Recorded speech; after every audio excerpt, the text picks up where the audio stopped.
42 পূর্ণ করলেন দেশি girl Priyanka Chopra. Multi talented বলতে যা বোঝায় তিনি একেবারে তাই। বলিউড কাঁপিয়ে তিনি যখন হঠাৎ করে হলিউডে পাড়ি দেন, অনেকেই নাক সিটকে বলেছিলেন হলিউডে গিয়ে হাবুডুবু খাবে। কিন্তু প্রিয়াঙ্কা অন্য ধাতুতে গড়া। তার মনের জোর টলানো অত সহজ নয়।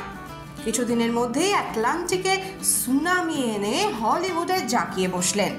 শুধু কি তাই, সারা দুনিয়ার হার্ট থ্রব নিক জোনাসের সঙ্গে 7 পাকেও ঘুরে ফেললেন। সব সময় নিজেকে একটু অন্যভাবে এক্সপ্লোর করতে ভালোবাসেন প্রিয়াঙ্কা।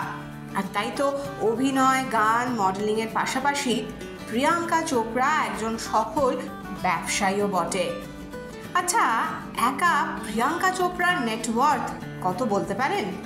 বিভিন্ন পত্রপত্রিকায় প্রকাশিত খবর অনুযায়ী তার নেটওয়ার্থ 70 মিলিয়ন মার্কিন ডলার।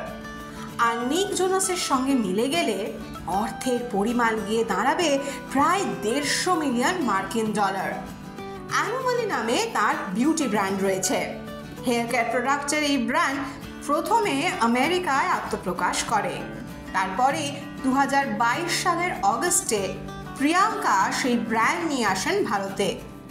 সোনা চেন অফ রেস্তোরাঁ, বন্ধু মনীষ গোয়েলের সঙ্গে পার্টনারশিপে এই রেস্তোরাঁ চেন খোলেন প্রিয়াঙ্কা। ভারতীয় খাবারে আন্তর্জাতিক টুইস্ট ছিল এই রেস্তোরাঁর বিশেষত্ব। তবে এখানে সবচেয়ে জনপ্রিয় সোনা বার্গার। দুর্ভাগ্যজনক, এই রেস্তোরাঁর ঝাঁপ বন্ধ হয়েছে 30শে জুন। 2015 সালে নিজের প্রোডাকশন হাউস শুরু করেন নায়িকা। এই ব্যবসায় তার পার্টনার ছিলেন মা মধু চোপড়া। পার্পল পেবল পিকচার্স অবশ্য এই মুহূর্তে কোনো ছবি প্রযোজনা করছে না। কিন্তু তাতে কি, প্রিয়াঙ্কা বিশ্বাস করেন একটা দরজা বন্ধ হলে কোথাও না কোথাও একটা জানলা ঠিক খুলে যায়। এই সময় ডিজিটাল।